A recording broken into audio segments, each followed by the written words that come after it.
Saludos a todos. En este video vamos a aprender cómo los sistemas de control manejan los disturbios. Comencemos. Un disturbio es una señal externa al sistema que altera o afecta las señales inherentes al sistema. Estos disturbios pueden tener diferentes formas. Por lo general, los disturbios tienen una forma de ruido, pero también pudieran tener un pulso, ¿verdad? Por ejemplo, cuando uno da un golpe en la mesa, el sonido causa un poco de disturbio de forma momentánea. Y en el caso, por ejemplo, de un submarino, usted puede tener un disturbio de baja frecuencia. Por ejemplo, cuando usted tiene una corriente de agua que está opuesto, ¿verdad?, en dirección opuesta a la dirección que usted quiere tener el submarino, ese disturbio pudiera lograr desviar al submarino a una trayectoria diferente, dependiendo de la intensidad del mismo. Así que los disturbios, por lo general, en sistemas eléctricos los catalogamos como sistemas de alta frecuencia, pero no necesariamente eso es cierto. Vamos a mirar entonces el sistema de lazo abierto. El sistema de lazo abierto, como ilustran aquí, puede tener dos tipos de disturbios. Uno que es a la entrada y otro que es a la salida. Cuando el disturbio está a la entrada, pues fíjense que le vamos a denominar con la letra I, y cuando está en la de input, y cuando está a la salida lo vamos a denominar con la letra O de output. Fíjense entonces que tampoco podemos decir que el disturbio es sumado o restado, porque por lo general no conocemos de antemano cuál va a ser la dirección del disturbio. Pudiera ser que reste a la señal de referencia, como puede ser que sume. No lo sabemos, por eso son disturbios, porque es algo desconocido. Si conociéramos exactamente la señal que va a ser el disturbio, pudiéramos filtrarla. Así que vamos a mirar entonces el efecto que tienen esos dos disturbios en la salida. Nuestra salida va a ser entonces lo que sea la salida de la planta, más o menos el disturbio de salida. Y lo que es la salida de la planta va a ser igual a GDS multiplicado por la señal de entrada, que en este caso va a ser RDS más o menos el disturbio. Así que podemos sacar rápidamente nuestra ecuación. Inmediatamente vamos a ver que si nosotros ponemos la ganancia de la planta alta, ¿verdad?, pues el disturbio de salida prácticamente lo podríamos ignorar. Así que una manera de nosotros eliminar el efecto del disturbio en la salida es aumentar la ganancia en la planta. Sin embargo, cuando aumentamos la ganancia en la planta, también aumentamos el disturbio de la entrada. Podemos mirar entonces más adelante cómo manejar la razón de señal de entrada a ruido. Pero vamos antes de eso a mirar el sistema de lazo cerrado. En el sistema de lazo cerrado, si se acuerdan del riograma, nosotros usando superposición podemos sacar CDS. Y ahora, fíjense que CDS no es simplemente de la suma más o menos del disturbio de salida, porque hay que dividirlo entre el determinante del sistema. El determinante del sistema va a ser 1 menos la ganancia del lazo, y la ganancia del lazo en este caso es negativo HDS. Así que eso nos va a dar nuestro famoso G, para en el caso del disturbio de la entrada, pasa igual que en el caso anterior. Vamos a tener G sobre 1 más G HDS multiplicado por RDS, y exactamente lo mismo para el disturbio de la entrada, y el disturbio de la salida en este caso queda atenuado, porque estamos dividiéndolo por una magnitud que es mayor que 1. Fíjense además que si yo aumento la ganancia G, definitivamente prácticamente apagamos el disturbio de la salida, pero vuelve a pasarnos el mismo fenómeno. Fíjense que al yo aumentar la ganancia G, el 1 va a ser despreciable y nuestra salida va a tender a seguir lo que sea la señal de referencia más o menos la señal de entrada del disturbio, que no sabemos la dirección, así que eso nos va diciendo. Así que fíjense que dado que los disturbios a la entrada tienen más o menos el mismo efecto que la señal de referencia. Vale la pena entonces introducir lo que se conoce como la razón de señal de ruido. En inglés, Signal to Noise Ratio. Y de ahí es que sale la S de señal, la N de ruido, noise. Esto señal, Signal Noise Ratio. Y la definición es sencilla. Cogemos el promedio de la potencia de la señal que queremos medir o transmitir y la vamos a dividir entre el promedio de la potencia del ruido o del disturbio en este caso. Así que fíjense que la potencia para una señal eléctrica va a ser proporcional ya sea a la corriente al cuadrado o al voltaje al cuadrado, el voltaje RMS.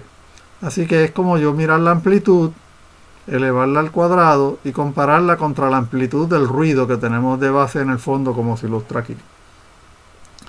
En ocasiones también, dado que esta razón o relación de señal a ruido puede ser grande, en ocasiones la vamos a expresar en términos de logaritmo.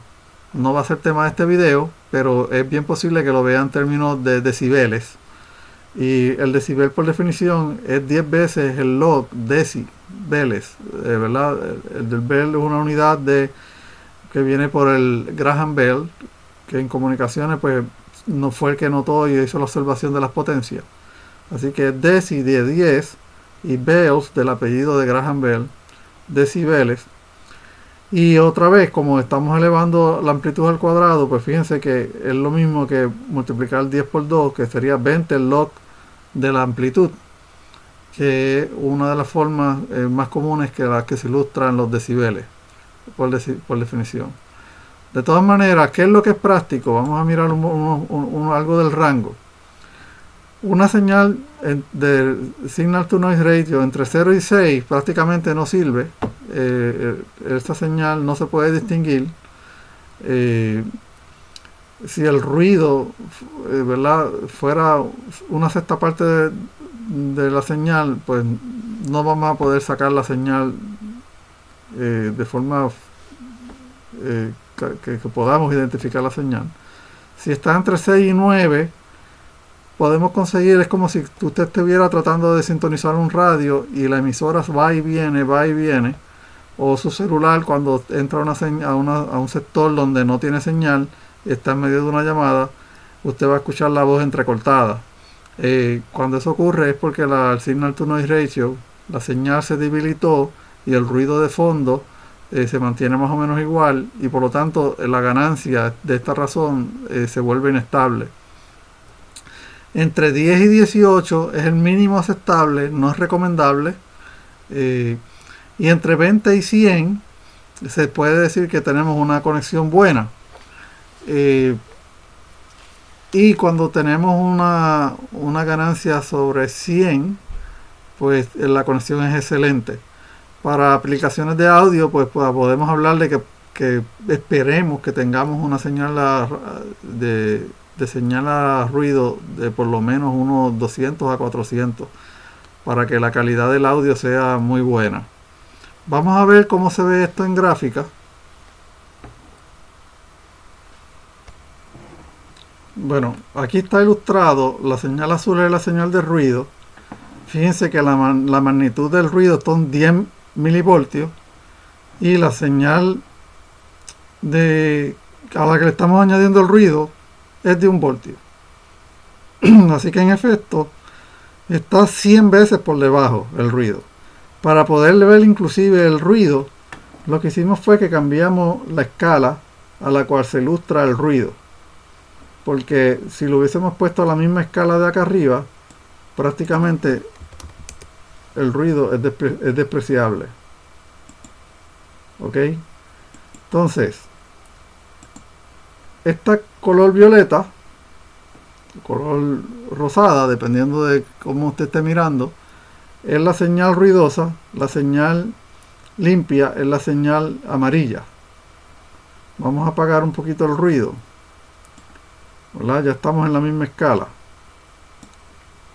Okay. Fíjense que en este caso el ruido es de alta frecuencia y tiene una magnitud que es 100 veces por debajo.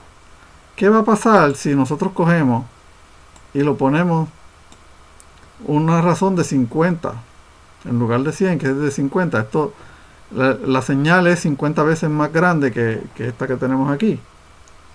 Pues fíjense, vamos a empezar a apreciar esto. Fíjense como ya empieza a notarse más el ruido en la señal. Si nosotros seguimos subiendo esto, digamos a 10 veces, fíjense lo feo que se ve ya la señal, cuando lo nominal, lo que hubiésemos esperado, ¿verdad?, es la señal amarilla. ¿Ok? Y esto es tan solamente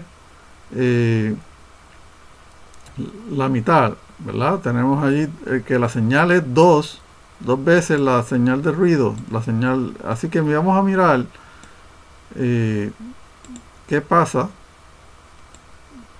Mentira, estos son 10 veces. Vamos a mirar qué pasa cuando son 5 veces.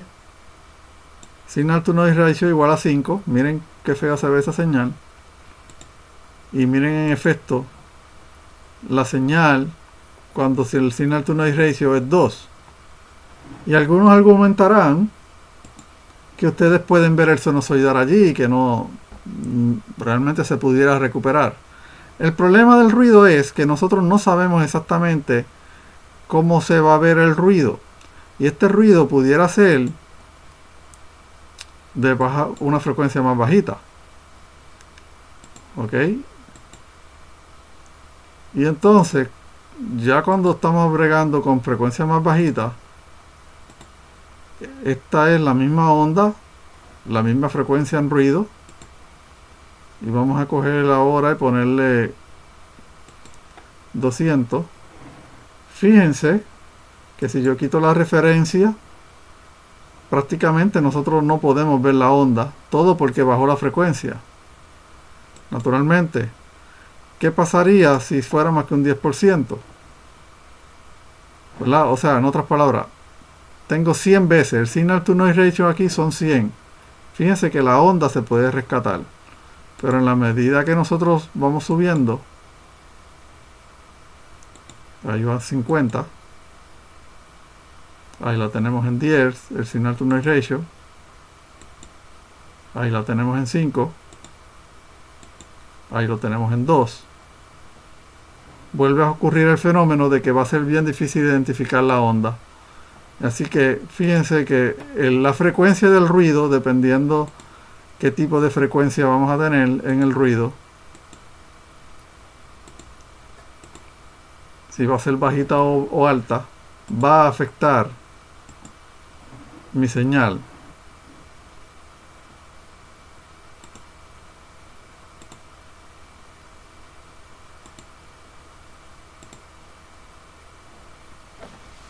Hasta aquí este video. Hasta la próxima.